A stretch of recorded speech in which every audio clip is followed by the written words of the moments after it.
Bismillahirrahmanirrahim. Assalamu alaikum wa rahmatullahi wa barakatuh.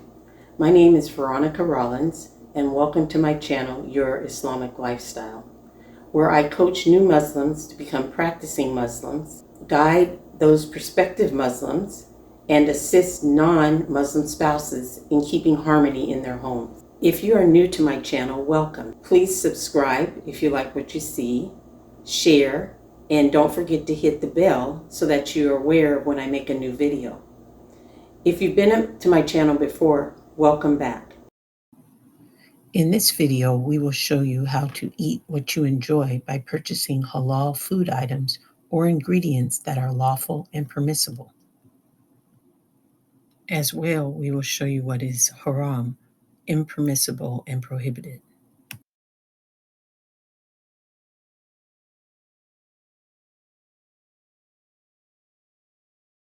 In the English translation of the Holy Quran, Surah Al-Baqarah, Ayat 168, it says, O ye people, eat of what is on earth, lawful and good. As well in Surah Al-Baqarah, Ayat 173, it says, He hath only forbidden you dead meat and blood, and the flesh of swine, and that on which any other name hath been invoked, besides that of Allah. But if one is forced by necessity, without willful disobedience, nor transgressing due limits, then is he guiltless, for Allah is oft forgiving, most merciful. Today my guest is Chanel, and she's going to tell you a little bit about her revert story, and then we'll get right into the topic for today. Welcome, Chanel. Hi, Veronica. Thank you for having me today. Assalamu alaikum. My name is Chanel, and I have been practicing the religion of Islam for 13 years now. I've come to discover the beauty of Islam and also how pragmatic it was when I was actually intending on convincing others not to become Muslim. So I was looking for flaws and contradictions within the Quran and the character of the Prophet, peace be upon him. And when it was becoming clear to me that I wasn't finding anyone, I decided to embrace Islam in 2009. Okay, so not only am I a Muslim who's always trying to help other Muslims transition with Islam, I'm also a mother of 5. And when there's weeknights where I have to pull some halal meat out, my 2 favorite lifesavers is my Instant Pot, which I'm sure is almost in every woman's kitchen, and also my air fryer.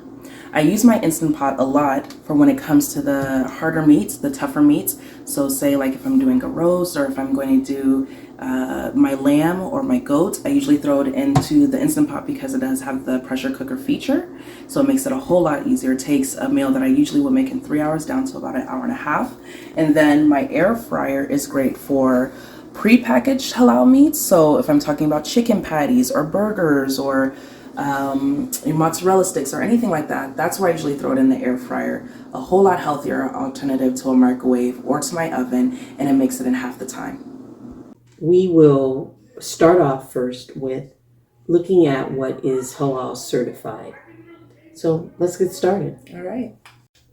So first we'd like to talk about how would you be able to identify halal food items manually just by looking at the packaging. Here you can see the halal certification within the green circle. So what I would like to do now is show you a few of the meat products provided from my own kitchen that are halal and also in American cuisine. Unlike the pork component of it, we're actually doing beef bacon, beef breakfast slices, which you'll usually see. And here you can actually see the halal or zabiha sign here. Okay, so it says halal or also zabiha. You'll usually find either one of these on the stickers when looking. My other bacon product, which is the exact same thing, but because I get it from a different store, it doesn't have the stamp, but it does say in the top here, halal beef bacon. Another one of my meat favorites is, of course, beef pepperoni. I used to love eating pepperoni cheese pizza before Islam. And so when I found halal beef pepperoni, it changed my world. So I usually get this on a monthly basis for me and my children. We will buy this and we will make our own pizzas and just customize it the way we like, but of course, keeping it halal.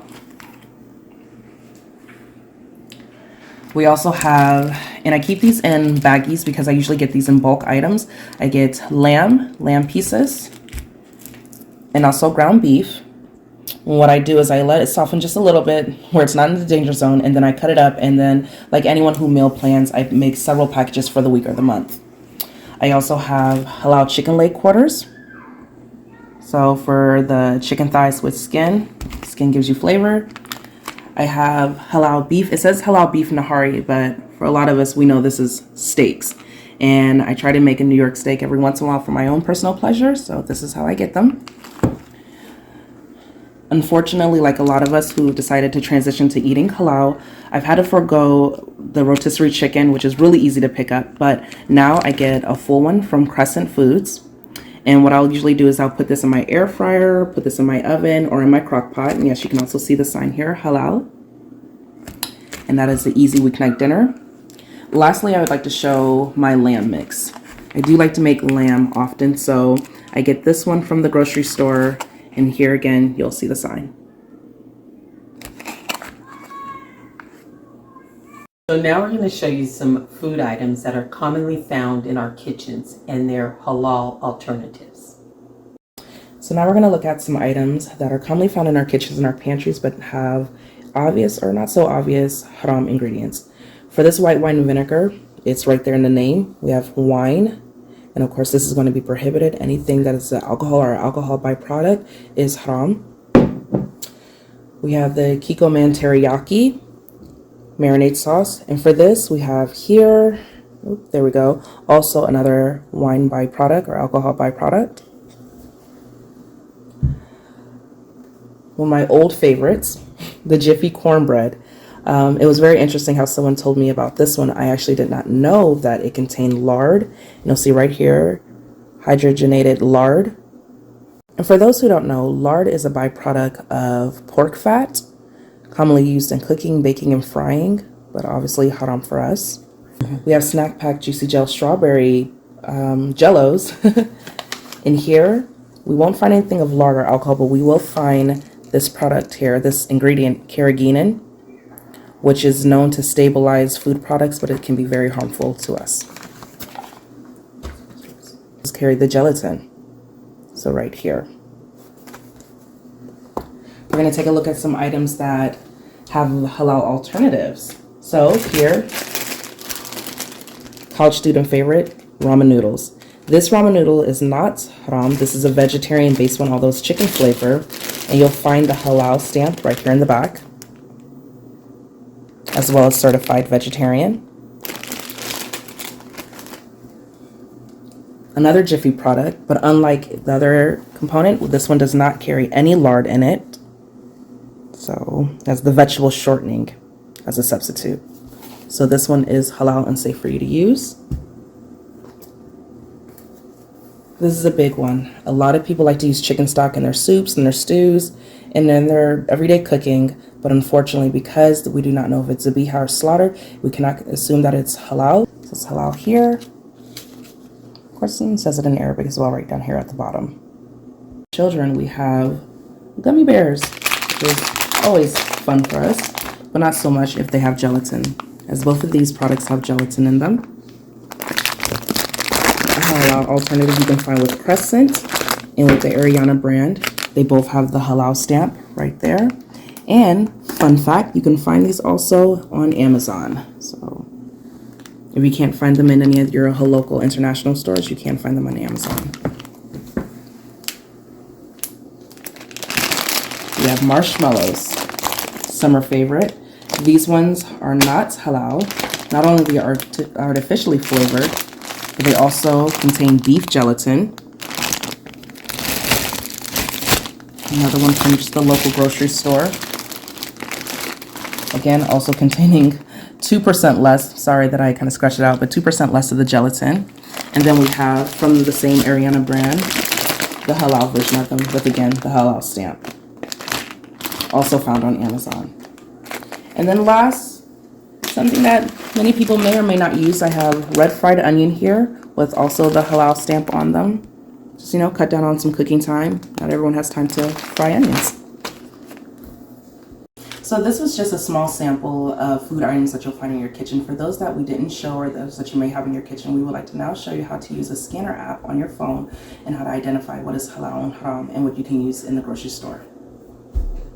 A couple I found helpful are Scan Halal and My Halal Scanner. You can find those in the description down below.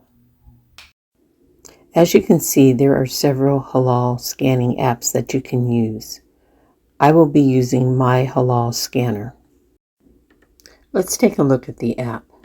As you open the app, you can go to the 3 bars up in the left-hand corner and see there is information about the app and the definitions of the words used in the app.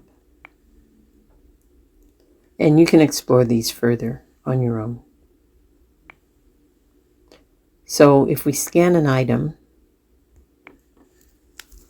such as an item that we've already looked at, we know that it does contain wine because it is on the ingredients list.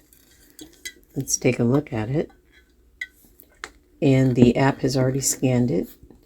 And you can see that it is haram. And the ingredients that are haram are wine. What's mushbu is natural flavors. You can also go to the ingredients list and see a list of the ingredients that are within this item. Let's look at a few more items. Here we have Campbell's cream of chicken soup.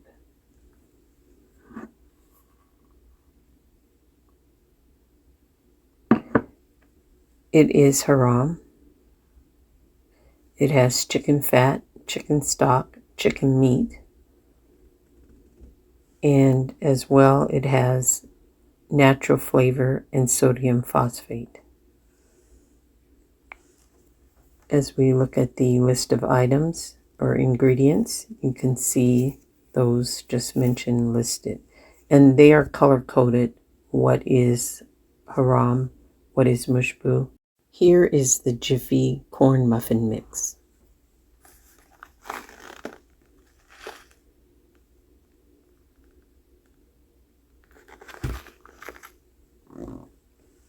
And it indicates it is haram. You see lard, animal shortening, and then a list of ingredients that may not be halal. And again, you can see those ingredients highlighted on the list of ingredients. Here we have Skippy peanut butter.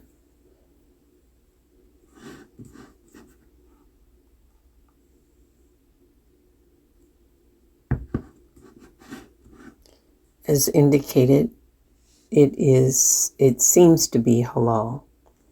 There are no ingredients listed that are haram or mushbu. And you can look at the list of ingredients and see that nothing is highlighted. As you can see, this app can be very handy while you are grocery shopping. Unfortunately, there are some products that do not show up on this particular app, but you do have the option to add them, which could be beneficial in the future and to other users. So I really appreciate being here with you guys today. Thank you so much. And my last closing message for all new Muslims and spouse and friends of Muslims is just to remember that Islam is a balanced and easy religion. And yes, you may find creative ways to embrace a religion with the things that you do. Please do not find yourself erasing your culture and your heritage in doing so. Thank you. And I'd like to thank everyone for joining us today.